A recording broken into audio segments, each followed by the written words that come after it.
Doom Eternal is a game I keep coming back to. In my mind, I mean. It's a game that I've run through my head over and over again. The thing that stands out about Doom Eternal isn't the story. It's not the gameplay mechanics. It's not the gore. It's not the over-the-top demons. It's not all of the power-ups, the weapons, none of that. Although each of those elements are powerful and stand as examples of excellence in each area, it's just not what I always think about. What always sticks with me about Doom Eternal is how I felt when I played it. It was such an enormous adrenaline rush from start to finish. It was exciting. I felt electrified when I played the game. I felt alive. Like every synapse was responding to the absolute deluge of sensations, of excitement, of danger, of intensity. The whole experience was like being infected with the Slayer's righteous fury. The Doom Slayer's rage became my own. I was a force of nature and I rip and fucking teared, and I couldn't get enough. I wanted something that made me feel that rush, made me feel that intense euphoria of violence again. Ruiner bears very little resemblance on the surface to Doom Eternal, but it was one of the first games I've played since finishing Doom Eternal that made me feel that way. The trappings of its aesthetic are very different. Everything from the camera, to the mechanics, to the themes, to the setting. Everything is very different from Doom, but that feeling is there. The rush of intensity, the moment-to-moment frantic energy, the thrill of the kill. Playing Ruiner is like having the violence of Doom in my veins. The world's changed. There's no demons to hunt, and there's no Doomslayer to be found. But nonetheless, we are ripping and tearing in Ruiner, and I couldn't be happier.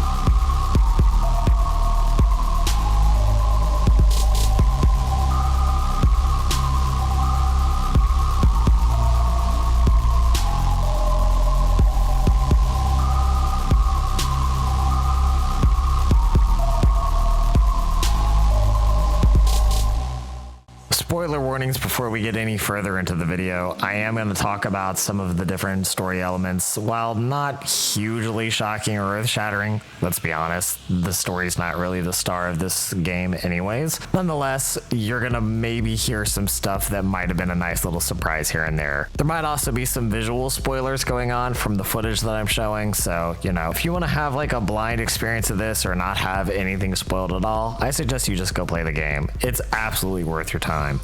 The basic scenario of Ruiner is this is a cyberpunk dystopia in the future. Great. The year is 2091, you can tell because it says it right here. And we play as a badass mute with the world's biggest chip on his shoulder and the world's fanciest biker helmet for a face.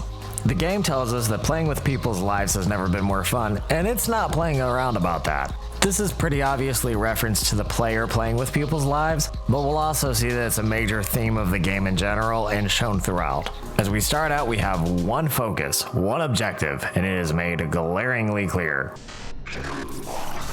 I mean, it's on your fucking helmet.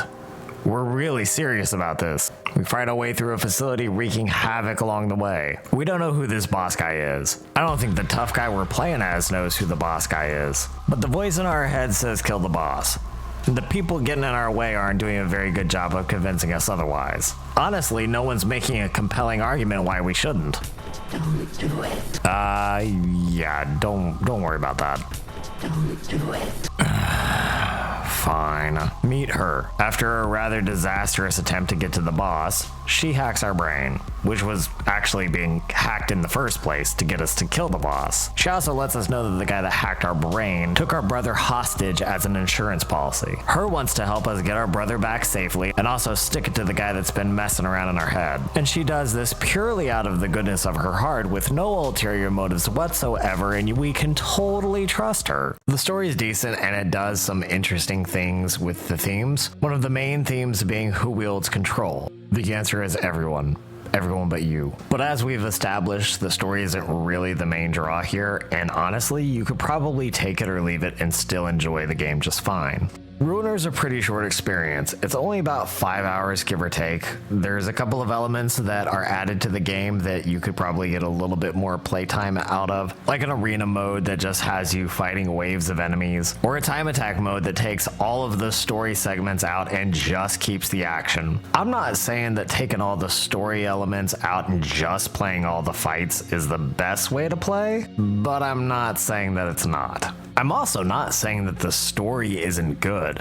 The story is okay. The atmosphere of the game is better. The game does a great job of playing up the atmosphere of the dystopian cyberpunk, the grungy industrial side of things, all of the neon, all of the street thugs, all of the poor people in the slums struggling to make it. The atmosphere is there. It's great. There's also several different support systems in the game in play. There's a pretty extensive skill tree where you can upgrade your skills. You can get all kinds of new augments that will help you throughout the game. You get a pretty solid sense of progression for a 5-hour long game. And you're distinctly stronger and more capable of taking on more and greater numbers based on your skills and augments. This can range from abilities that allow you to restore your health, to getting more and faster dashes, to deployable shields and grenades. You also get all kinds of weapons along the course of your battles, melee and ranged attacks of all kinds. For a game of this size and scope, you get a pretty impressive array of things to toss at your enemies. And the weapons are pretty badass.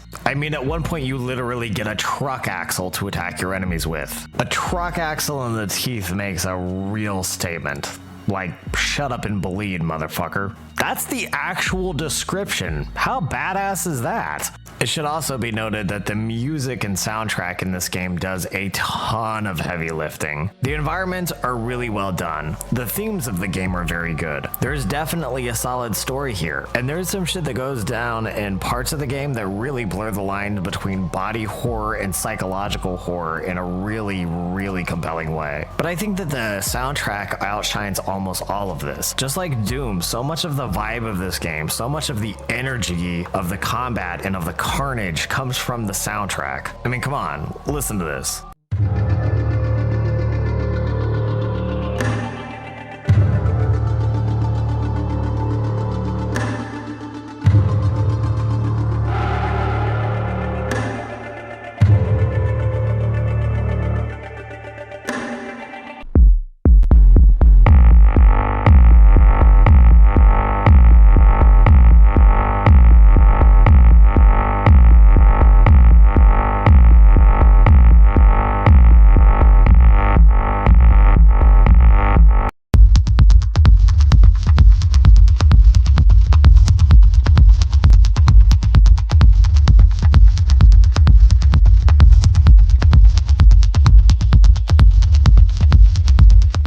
Just a few examples. I've listened to the soundtrack completely independently of playing the game several times. Ruiner is one of those rare examples of a game that would not be the same without the soundtrack in place. Without this music, the game experience would honestly be poorer for it. And that's what really draws me to Ruiner. The game experience, the gameplay itself, the experience of being our badass guy out there just smashing faces. Just thinking about taking the armor breaker to someone's face is about the most metal fucking thing you could think of. And that's not even getting into the vast array of other weapons like the flamethrower, the sonic cannon, the freeze beam, some of the lasers.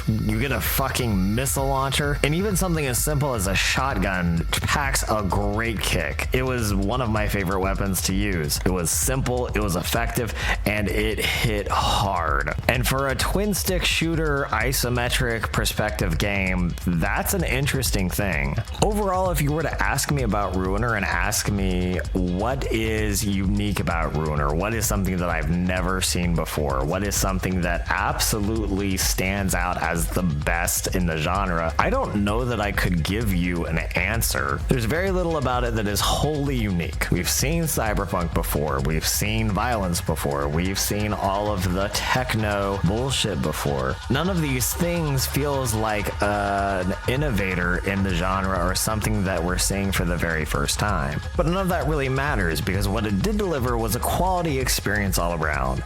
Even though nothing stands out as being absolutely revolutionary, all the attributes of the game are solid. Even though the graphics aren't visually stunning, they're all solid. And various visual elements of the game, while not groundbreaking, did show me some different interesting looks. There were nice details to the environment, they were believable, and overall, all of the narrative and the story pacing was presented cleanly and in an appealing way. The soundtrack and the gameplay were absolutely the standouts of the game, but once again, were nothing genre defining. But all that said, even though nothing was absolutely groundbreaking, what the game did get right was giving me a feeling that I haven't had since Doom Eternal. That amazingly animalistic, raw frenzy of a fast-paced, intense, in-your-face game experience that tapped into each and every one of my fight nerves. That feeling of being a force of nature, an animal, an absolute fucking terror for your enemies is something that you don't get in many games, and I really enjoyed in Ruiner. I can't guarantee that your experience will be the same, just like I can't guarantee that anyone who plays Doom Eternal's experience is going to be the same. But this is what appeals to me about these types of games. It's what taps into me, and it's what draws me in. If that sounds like your idea of 5 hours well spent, then you're my type of psychopath, and you should definitely go plug yourself into Ruiner. Thanks for taking the time to check this video out, guys. I really enjoyed my time with this game, and I hope you guys find this review informative. If you want to see more content like this, please subscribe and turn your notifications on so you know when I post. Leave me a thumbs up and a comment on what you thought. If you didn't really enjoy it, leave me a thumbs down so I know to do better next time. I'm just getting started into making these reviews and other gaming videos, so your support would mean a lot. Thanks again for watching.